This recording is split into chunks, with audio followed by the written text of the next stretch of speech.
Black Beauty, Chapter 1, My First Home.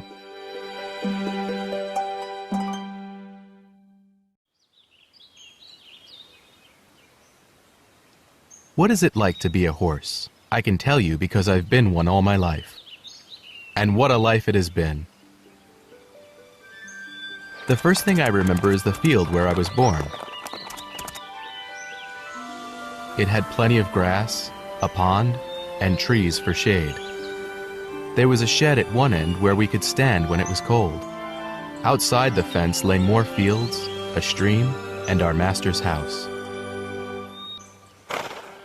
My mother's name was Duchess, and she was a favorite of the master because of her sweet nature.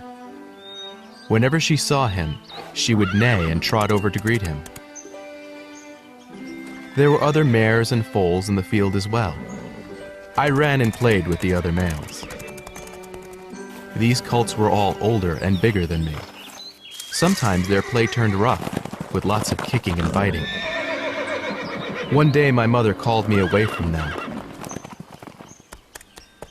I hope you will grow up gentle and kind, She told me. I do not want you to bite or kick, even in play. You should always be good and do your work as well as you can. I never forgot this advice from my mother. Our master's name was Farmer Gray. He always had kind words and pats for all the horses. He was kind and fair to his workers as well. One of those workers was a boy named Dick.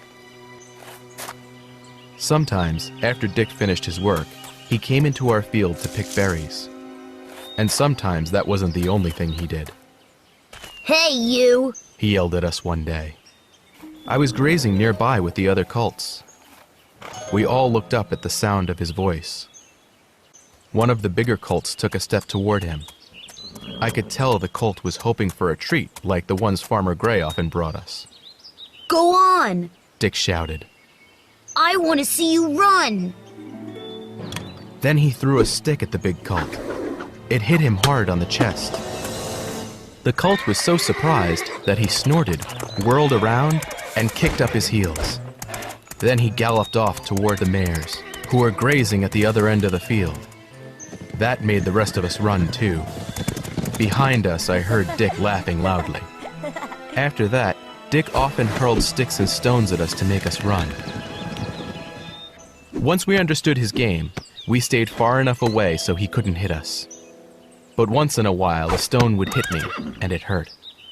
None of us liked that boy very much. One day, Dick began his game as usual. But he didn't know that Farmer Gray was in the next field. When our master saw what was going on, he rushed over and grabbed Dick by the arm.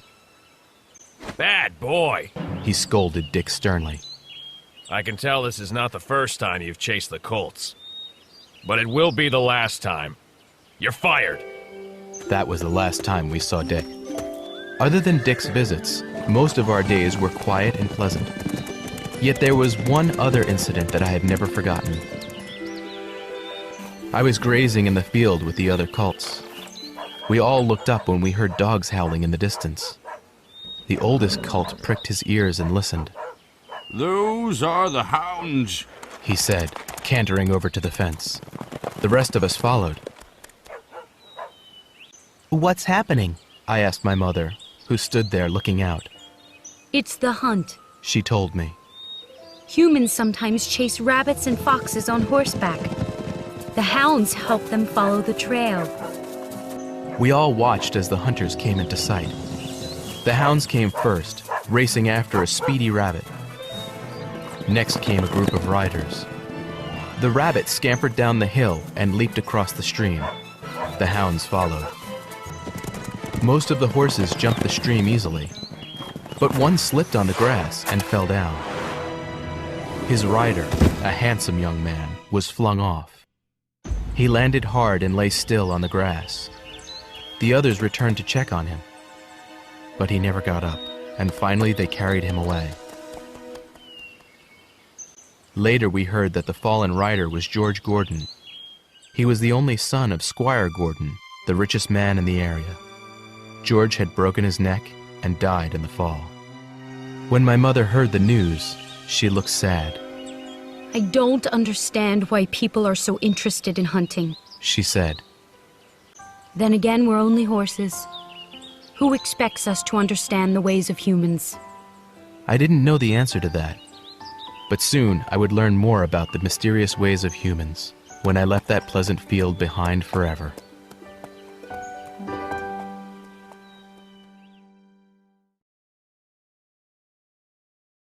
What do you mean?